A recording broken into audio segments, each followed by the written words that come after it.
सबसे पहले मैं प्रधानमंत्री मोदी जी के मार्गदर्शन में तैयार एवं वित्त मंत्री निर्मला सीतारमण जी द्वारा प्रस्तुत इस शानदार बजट के लिए उन्हें हार्दिक बधाई देता हूं। और मैं मानता हूं कि यह जन भावनाओं और जन अपेक्षाओं पर खरा उतरने वाला यह बजट है। साथ ही यह बजट प्रधानमंत्री जी के आत्मनिर्भर भारत और विकसित भारत 2047 के संकल्प को सशक्त आधार देता है, जिसमें समाज के सभी वर्गों के उत्थान के लिए समुचित प्रावधान किए गए हैं। और इस बजट में रक्षा क्षेत्र के लिए 7.85 लाख करोड़ रुपए का प्रावधान किया गया है। मैं इसके लिए भी प्रधानमंत्री मोदी जी का हृदय से आभार व्यक्त करता हूं।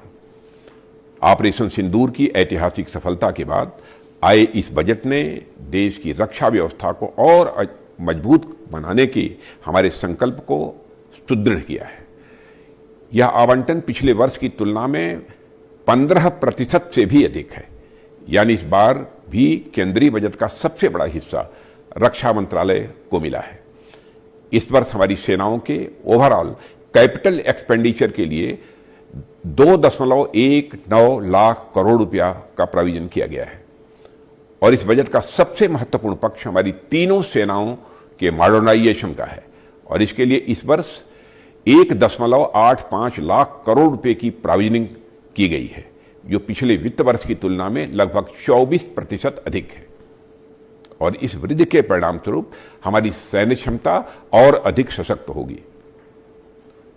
भूतपूर्व सैनिकों और उनके परिवार के कल्याण को भी इस बजट में प्रमुख स्थान मिला है।